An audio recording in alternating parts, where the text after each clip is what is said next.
그 유명한 사도행전 13장의 사역을 마치고 오늘 14장은 이제 그 소아시아에서는 실질적으로 두 번째 도시라 할 수 있는 이고니온에서의 선교를 기록하고 있습니다. 바로 이 이고니온이라는 곳은 잘 알려지지는 않았지만은 그래서 성경에 로마나 에베소 같은 고린도 이런 큰 도시들 오늘날도 그 도시 이름 그대로 사용하고 있는 그러한 곳에서의 도시들과 그런 도시들은 빼고 그리고 잘 알려지지 않은 도시들로서는 가장 제일 먼저 그러한 도시 중에서 즉 생소한 이름에 오늘날은 도시 이름이 다른 그러한 경우가 굉장히 많거든요. 그래서 사실은 우리가 정확하게 이 지역이 오늘날은 다른 이름으로 쓰이는 경우가 많은데 그러한 도시들 중에서 가장 큰 도시가 바로 이고니온이라 할 수 있습니다. 왜냐하면 이 이고니온은 오늘날의 튀르키예에 있는 코냐라는 도시이기 때문에 그렇습니다. 이 코냐라는 도시는 지금도 터키에 한 200만 정도가 살고 있는 굉장히 큰 도시고 우리 대전에 150만이니까 비슷하다 이렇게 말할 수가 있겠습니다. 그래서 이 이고니온이라는 곳이 지금은 이 이름은 없어졌지만 그래도 그 위치가 되는 곳은 엄청나게 큰 도시로 되어 있고 지난번에 튀르키예 성지 순례를 갈 때에 그때 우리가 이 도시도 지나갔는데 여기에서 내리지는 않았어요. 그랬는데 왜 그랬느냐? 당시 가이드의 안내에 따르면 이 도시가 지금은 거의 기독교인은 없고 오히려 무슬림이 가장 보수적인 그래서 그곳에서는 잘못해서 이렇게 내려가지고 그 무슬림의 율법에 조금만 어긋나는 행동을 하면 괜히 또 복잡한 문제가 생길 수 있다. 또 그리고 그 사람들이 좀 보수적이어서 그렇게 그러한 무슬림의 율법 문제에 예민할 수 있다. 특별히 이렇게 여자들도 거의 없어요. 낮에는 이게 보면은 길거리에도. 근데 여자에게 말을 걸었을 때 대부분은 이상하게 생각하고 여자는 물론 대꾸도 안 하고 오히려 그렇게 말을 거는 거에 대해서 그 지역의 사람들이 볼 때는 왜 그런 율법을 어길 수 있는 가능성이 있는 그런 행동을 하느냐라고 할 정도로 도시 분위기가 그렇다는 거예요. 과연 그럴까라는 생각도 들었지만 어쨌든 그 정도로 지금은 200만이나 살고 있고 이 터키의 중심부에 있는 굉장히 큰 그러니까 이스탄불 같은 도시도 사실로 치면은 굉장히 바닷가 쪽이거든요. 원래 그 지역은 바다 쪽에 살던 사람들이에요. 대부분 도시로 이 육지 안쪽으로는 잘 안 들어오는데 그 육지 안쪽에 들어와 있는 도시로는 굉장히 큰 그러한 곳이 바로 이고니온 코냐라는 도시입니다. 왜 이 도시가 이렇게 큰 도시가 되었는가? 그것은 무엇보다도 교통의 요지다. 우리들도 거기를 지나갈 정도로 교통이 글로 지나가게 되어 있는 길 자체가 그렇기 때문에 지나갔다는 것을 보면 이고니온이라는 도시가 얼마나 교통의 요지였는가. 내리지는 않더라도 지나가는 도시구나 이것을 알 수 있고 특별히 특이한 것은 이 튀르키예의 북부 지역은 굉장히 육지 쪽으로 들어오면 정말 이 광야 같은 느낌이 나고요. 나무도 거의 없고 풀만 조금 자라는데 그 풀들도 그렇게 막 몽골처럼 파란색이 아니고 겨울 그냥 광야 같아요. 흙만 있고 그러다 좀 내려오면 키 작은 풀들이 조금 있고 그러다가 이 코냐를 지나서 이제 그 다음에 루스드라로 오면 비로소 나무들이 거예요. 그러니까 어떻게 보면은 이 코니아나 루스트라 이쪽이 바로 나무와 풀이 자라는 마지막 경계선처럼 느껴지니까 꼭 그렇게 느껴지더라고요. 풍경이 확 바뀌는 거예요. 그래서 아마도 사람들이 살 수 있는 거의 경계가 아니었을까. 이제 그 위로 올라가면 거기서부터는 이제는 유목민들이 풀 뜯는 그러한 것밖에 못한, 농사를 짓기 어려운 그러한 지역이라는 것을 가서 이렇게 보면은 느낄 수가 있는 것입니다. 그래서 이 이고니온이라는 곳이 바로 광야가 끝나고 농경이 이루어지는 경계 지점에 있는 도시 같은 느낌이 들고, 넓은 땅이 한없이 있으니까 그곳에서 농사를 얼마든지 땅을 지을 수 있어요. 근데 과연 물이 있느냐, 이게 참 문제인데, 물도 근처에서 끌어올 수가 있어서 굉장히 지금은 농사를 짓고 또 그곳이 공업지대로 유명하다고 그러고, 당시 가이드 안내에 따르면 이곳에 일본 회사들이 진출을 해서 도요타 같은 회사들이 들어와서 이제 공업지대에 이러한 자동차 같은 거 만들어서 또 그곳에 이제 판매하는 기지로 쓰고 있다. 그만큼 위치가 워낙 좋아서 유명한 그러한 도시가 바로 이고니였습니다. 이 이고니온은 무슬림이 강해서 그렇다고 해서 역사 유적지로서의 교회 유적은 있습니다. 그렇지만 그것은 종교의 의미가 아니라 관광과 역사를 위한 목적으로 지금 관리되고 있는 교회의 옛 건물들, 그것은 박물관으로 쓰이기도 하면서 그렇게 지금도 있어서 이렇게 성지순례 오는 사람들, 이고니온을 가보자 해서 오는 사람들에게 보여주기 위한 목적으로의 유적은 있지만 종교적으로는 무슬림이 강한 도시다, 이렇게 지금 현재 상태에 있는 것이 안타깝다고 할 것입니다. 그럼에도 오늘날 그곳이 큰 도시를 이룬 것은 무엇보다도 위치라고 볼 것입니다. 튀르키예 내륙으로 들어가는 관문과도 같은 역할을 하고 있고, 바울 일행도 그렇기 때문에 이 당시 소아시아, 이 튀르키예, 옛날에 터키라고 불렀던 이곳을 선교하기 위해서 당연히 들러가야 하는 도시가 바로 이고니온이었고, 이곳에서 복음 전파를 해야 했습니다. 지금과의 분위기는 완전히 지금과는 다르지만은 바울 시대에는 바울은 그 시대에 맞게 충실하게 자신에게 주어진 도시들을 하나하나 다니면서 당연히 가야 할 곳에 가서 하나님의 말씀을 사모하는 자들에게 복음을 전했던 것입니다.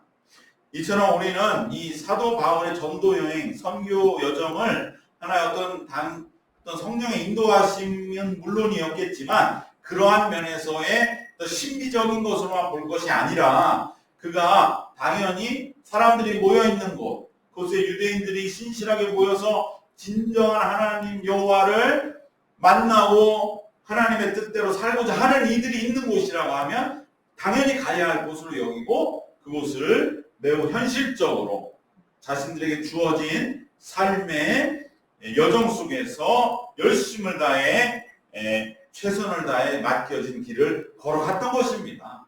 그들은 그래도 그 모든 여정 속에 기쁨이 넘쳤고, 그것은 당연히 우리가 가야 할 곳을 가는 것이다. 오늘 우리도 교회를 섬기고 지켜나가고 우리가 또 전도해 나가는 목표를 가지고 살아가는 것과 다르지 않는 똑같은 그러한 신앙의 여정의 길을 갔던 걸 기억하면서 우리는 매우 현실적으로 바울도 주어진 자신의 환경 속에 최선을 다한 것일 뿐이다. 그것이 오늘날 하나님의 말씀으로 우리에게 기록되어서 우리가 살아가야 할 길을 인도해 주고 있는 것과 마찬가지로 오늘 우리의 이 작은 신앙의 노력과 어쨌든지 간에 열심으로 내게 주어진 현실 속에서 믿음으로 이겨나가는 모든 발걸음은 바로 우리의 이웃들을 복음으로 이끌고 영혼을 구원하는 사명에 쓰임받는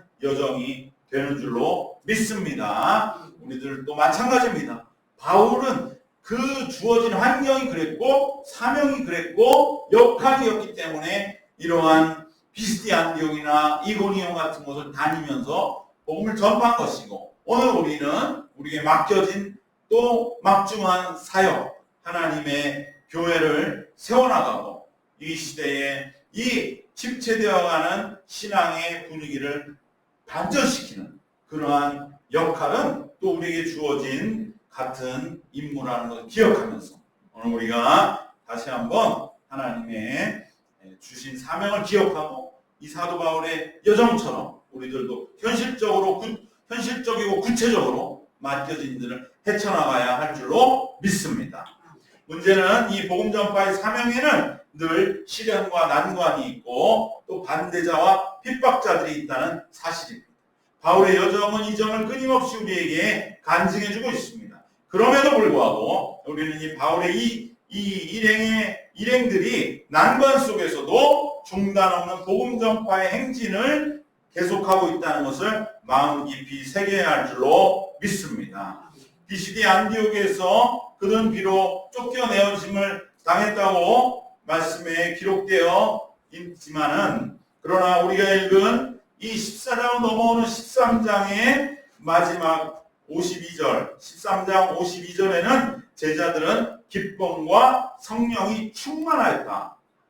비록 그들에게는 비시디 안디옥에서의 선교의 빛과 그림자가 다 있어서 핍박을 당하기도 하고 마지막에는 그들이 쫓겨나는 그러한 현실을 겪었다 할지라도, 그러나 그들은 비시디 안디옥에서 반드시 복음의 열매가 맺혀질 것을 믿고 조금 더 의기소침해하지 아니하고 이고니온으로 옮겨오면서 그들의 충만함을 계속적으로 더해나갔다. 기쁨과 성령이 충만하였다고 기록하면서 14장으로 넘어오고 있다는 것을 기억하시고, 그럴 때에 바로 이 14장의 1절에서 3절, 특별히 1절 그리고 3절에 충만한 이고니온에서 이어진 사역의 모습을 이렇게 기록하고 있습니다.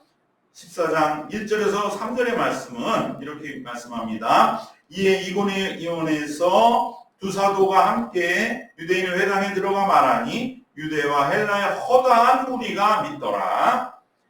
2절은 그러나 그에 대한 반작용이죠. 그러나 순종하지 아니하는 유대인들이 이방인들의 마음을 선동하는 형제들에게 악감을 돋게 하거늘. 3절 결코 여기에서 지지 않습니다. 두 사도가 오래 있어 주를 힘입어 담대히 말하니 주께서 그들의 손으로 표적과 기사를 행하게 하여 주사 자기 은혜의 말씀을 증언하시니, 이렇게 기록하고 있습니다. 즉 비록 2절에 핍박자와 박해자들의 역시 그러한 책동이 비시디 안디옥에서도 있었고 이고니온에서도 있었지만, 또 오늘 우리의 삶에도 결코 녹록지 않은 상황들, 여러 가지 우리의 삶을 지치고 힘들게 하는 그러한 우리의 여러 가지 무거운 문제들, 특별히 그 안에는 내 자신의 문제들, 사실은 우리가 이 핍박과 반대가 외부에서만 오는 것이 아니라 내 스스로도 오히려 그러한 문제들을 가지고 내가 때로는 깨닫지 못하고 뭔가 그 문제들 앞에서 성령 충만함을 잃어버릴 때, 기쁨을 잃어버릴 때 우리에게는 그러한 문제들은 늘 우리를 시련과 난관 속으로 몰아간다 할지라도 바울은 3절에서 바로 주를 힘입어 담대히 말합니다. 우리로 말하면 주를 힘입어 담대히 기도하고 찬양하고 말씀으로 함께 나누면서 주님 앞에 담대하게 맡겨진 신앙의 길을 걸어갈 때에 하반절에 주께서 그들의 손으로 표적과 기사를 행하게 하십니다. 이것은 제일 먼저 우리 자신에게 이루어져야 할 줄 믿습니다. 내 자신의 문제가 해결되는 하나님의 표적과 기사가 나타나시기를 축원합니다. 우리에게 많은 문제가 있어요. 내 자신에게. 그것을 우리가 깨닫고 주님, 이것을 내가 이길 수 없습니다. 주님께서만이 고쳐 주시옵소서. 내가 왜 같은 일에도 더 실망하고 더 나약해지고 더 마음속에 평안과 온전함을 유지하지 못하고 어려워하고 힘들어하는가?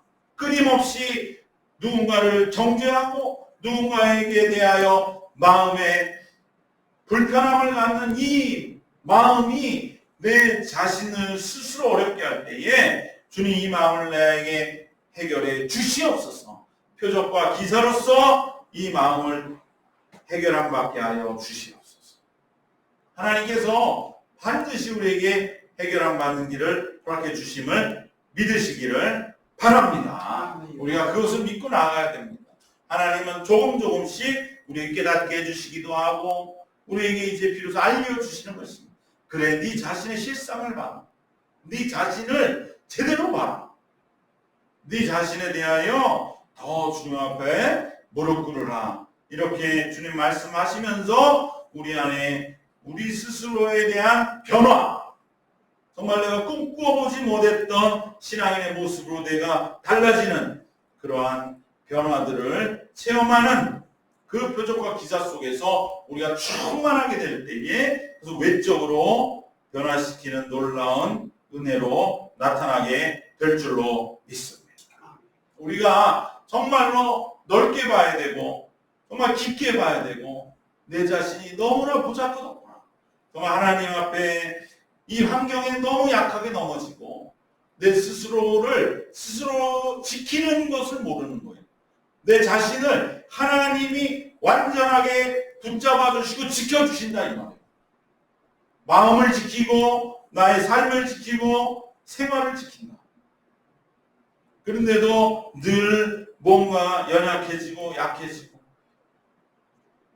하나님의 종들 목사님들 가운데 우리 동기 목사님도 맨날 나랑 같은 동갑인데 아프다고 전화 오는 이 나이에 아픈 게 문제를 해결해 나가고 삶을 세워나가자. 동기인데 내가 어떻게 또 그렇게 강하게 얘기할 수도 없고 자신의 변화를 위해서. 근데 똑똑해요. 철학과 나오고 뭐 서울에서 공부 잘했어요. 그런데 목사로 지금 아직도 정말 여러 가지로 힘들어하고 아파서 침 맞고 그러고 있는 모습들을 볼 적에 정말 우리가 내 자신을 어디까지 아느냐. 그것을 우리들이 하나님 우리에게 온전하게 해주셨다. 그것을 기억하면서 바로 하나님 앞에 나에 대한 변화 이것을 위해서 기도하면서 주님 변화가 현실이 되게 하여 주시옵소서. 그러한 변화를 통해서 행하게 하여 주사 자기의 은혜의 말씀을 증언하게 하소서. 재밌죠? 주님께서 친히 은혜의 말씀을 전했다 이 말이에요. 바울이 한 게 아니고 바울이 물론 회당에서 전했지만 이 말씀 정확히 읽어보세요. 주께서 그들의 손으로 표적과 기사를 행하게 하여 주사 자기 은혜의 말씀을 증언하셨다. 주께서 증언하셨다. 주님이 친히 말씀하셨다라고 기록하고 있습니다. 바로 주님이 친히 말씀하시는 것이요.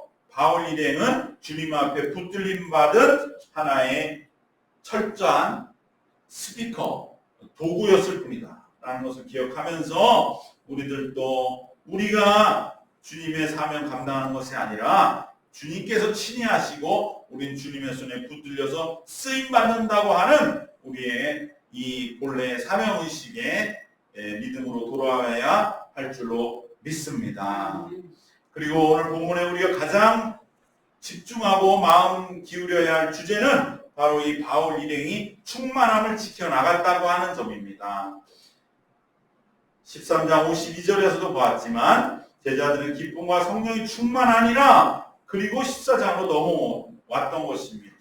바로 이 영적인 충만함을 말합니다. 우리가 살아가고 행하는 모든 일들이 영적으로 충만함 가운데에 행해질 때에 우리는 비록 목소리를 높이지 않아도 또 내가 크게 뭔가 소리치지 않아도 내 안에서 영적인 힘이 모든 일들을 여유롭게 그리고 담대하게 감당해 나가는 믿음이 될 줄로 믿습니다. 언제나 모든 일 중에 주님께 여쭙는 것입니다. 주님 이 일이 주님이 기뻐하실 일입니까? 라고 늘 여쭈볼 때에 우리는 주님의 뜻 가운데 내가 있다는 이 확인. 그래, 네가 지금 어렵고 힘든 형편이지만 너는 내가 원하는 길을 가고 있다. 너는 내가 진정 원하는 내 뜻을 이루고 있다 라고 하는 확신이 우리 가운데 임할 때에 우리 안에 자리 잡는 그러한 능력. 아, 그래, 내가 비록 세상이 볼 땐 보잘것없지만 주님이 가라시는 일을 지금 가고 있어. 반드시 하나님은 나를 분명하게 이 길이 주님이 내게 가라고 하신 그 길이야 라고 하는 거기 그 확인이 되었을 때 오는 마음의 회복이 있지 않습니까? 그 기쁨, 그 충만함을 유지해가는 것, 이것이 바울에게 우리가 오늘 말씀 속에서 보아야 할 가장 중요한 점인 것을 우리 함께 나누기를 원합니다. 어떻게 보면 바울 일행 초라하기도 하고요. 계속적으로 도시에서 쫓겨다니기도 합니다. 굳이 이들이 왜 이 선교 여정을 다니면서 이렇게 고생을 해야 되겠습니까? 만약에 안디옥에 있었다면 그들도 교회에서 많은 이들에게 사랑받고 이렇게 험한 꼴 안 당하고 얼마든지 주님의 일을 감당할 수 있었지만 주님이 가라시는 길을 가면서 어떠한 핍박 속에서 때로는 어떠한 수모와 어떠한 그러한 보잘것없음 취급을 받는 일들도 오직 주님이 가라고 하니까 내가 수리아의 안디옥의 그 교회에서 그냥 머물러 있는 그것이 주님의 뜻이 아니기 때문에 비록 힘들어도 남들이 볼 때는 보잘것없는 여행의 행렬이었다 할지라도 거기서 오는 그 힘, 그러한 분명한 영적인 그 하나님의 확인해 주신 그래 네가 잘하고 있어. 네가 내가 원하는 일을 하고 있어. 라고 할 때 주시는 그 주님이 주신 능력이 바로 충만함이 되었던 것입니다. 나는 과연 어떤 모습으로 오늘 믿음의 사람으로 감당하며 살아가고 있는가를 살펴야 할 줄로 믿습니다. 과연 나는 충만함으로 감당하고 있는가?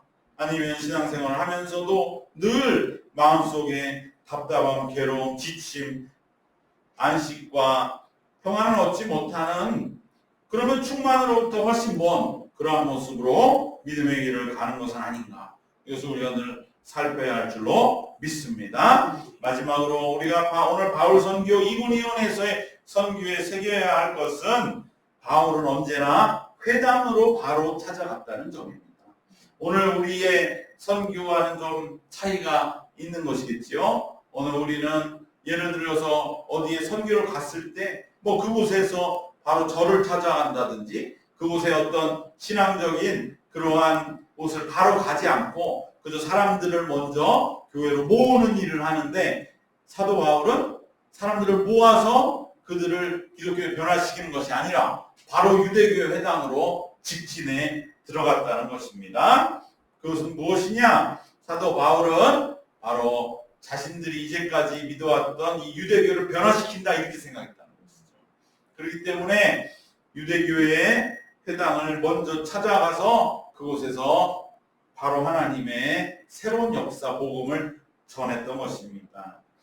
회당에 들렸을 때 바울 일행은 제일 먼저 그 회당에 항상 있는 랍비 그리고 회당장 또 주요 인사들을 만났을 것입니다. 그리고 그들에게 자신이 온 목적과 그리고 자기가 누군지를 알려야 될지 우선 내가 어떻게 살아왔는데 경력이 뭐냐.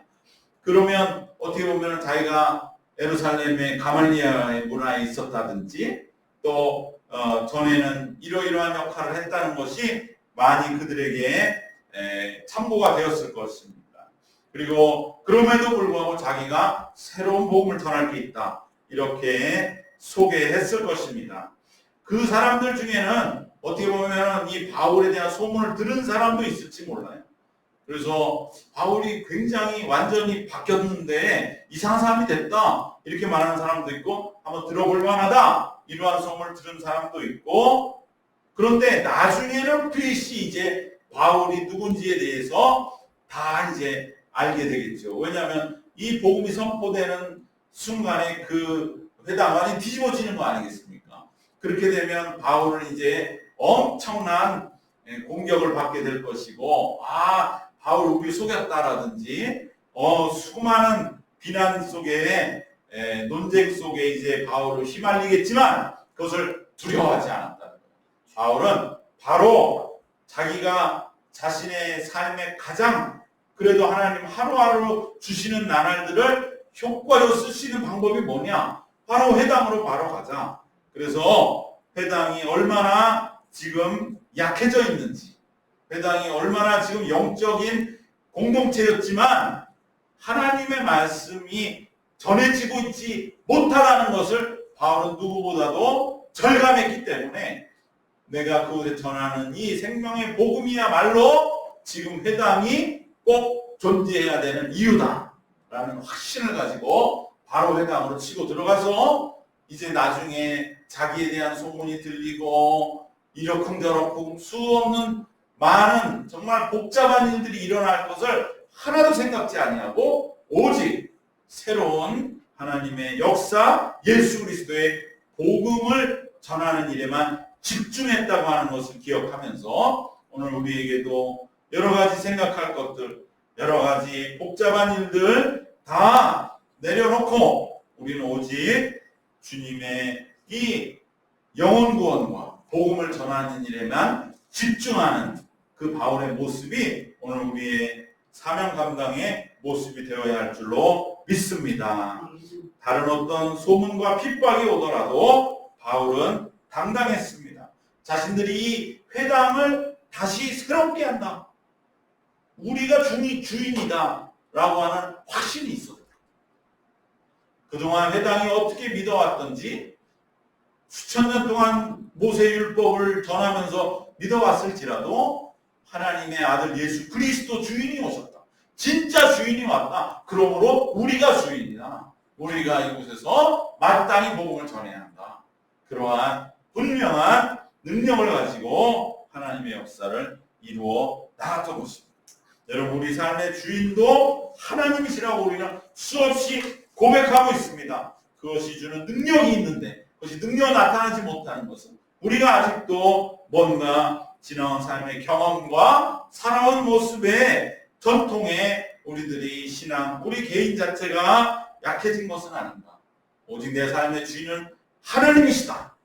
이제 내 삶이 얼마 남았는지 알 수 없지만 이 짧은 인생 속에서 오직 내 삶의 주인을 향해 쓰임받는 그 순간만이 내 인생이다 라고 하는 이 바울의 집중, 그것이 능력이 되어서 이 이고니온의 또 새로운 역사를 일으킨 것을 기억하면서 오늘 우리도 오직 복음만을 전하고 복음으로 살아가는 그 사명에 집중한 모습으로 회복되어서 능력 있는 성도의 모습으로 우리가 살아가야 하는 그 은혜를 함께 결단하시기를 주님의 이름으로 축원합니다. 오늘 말씀 세 가지 결론으로 정리하겠습니다. 매일매일 사도 바울이 주어진 삶의 여건 속에서 현실적으로 최선을 다했듯이 오늘 우리의 주어진 삶의 현실과 대하여 사명에 충실한 그러한 삶을 살아면 될 줄 믿습니다. 두 번째로 어떠한 난관에도 충만함을 유지해야 된다. 기쁨과 성령 안에서의 충만함, 그것을 위해서 내 자신의 변화되는 표적과 기사, 그것을 우리들은 사도 바울의 여정에서 반드시 기억해야 할 줄 믿습니다. 세 번째로 우리는 오직 집중해서 이제는 전후 좌우 재지 말고 오직 앞만 보고 사명을 감당해 나감으로 바울과 같은 능력의 전도자로 쓰임 받으시기를 주님의 이름으로 축원합니다. 기도하겠습니다. 하나님 감사합니다. 이고니온에서 충만함을 하나님이 주신 그 능력으로 나타내고 오직 집중하여 이 회당의 주인 되신 우리 하나님 예수 그리스도의 복음을 전파한 사도 바울의 그 발걸음과 능력이 오늘 우리의 삶의 현실이 되어져서 우리에게 맡겨진 모든 사명들을 어떠한 난관과 시련에도 불구하고 충만함으로 극복해 나아가고 승리해 나아가는 저희들이 되게 하여 주시옵소서. 하나님 아버지, 그냥 우리에게도 사도 바울과 같이 이 전도의 여정을 기억하면서 현실 속에 부딪힌 모든 일들, 하나님 뜻 가운데 우리가 있는지 확인을 받을 때 주시는 놀라운 충만함과 오직 집중하여 내 인생의 주인 되시는 주님을 위해 살아가는 그 능력이 우리 오늘 영혼을 구원하고 복음을 전파하며 교회를 세워나가는 일에 하나님의 뜻 가운데 쓰임받아지게 하여 주시옵시고, 더욱더 하나님 우리의 마음과 심령을 강건하게 붙잡아 주셔서 하나님의 은혜 가운데 승리 생활하는 저희들이 되게 하여 주옵소서. 충만함으로 이어지게 하여 주실 것을 주께 의탁드리옵고 믿사옵고 주 예수 그리스도의 이름으로 기도드리옵나이다. 아멘.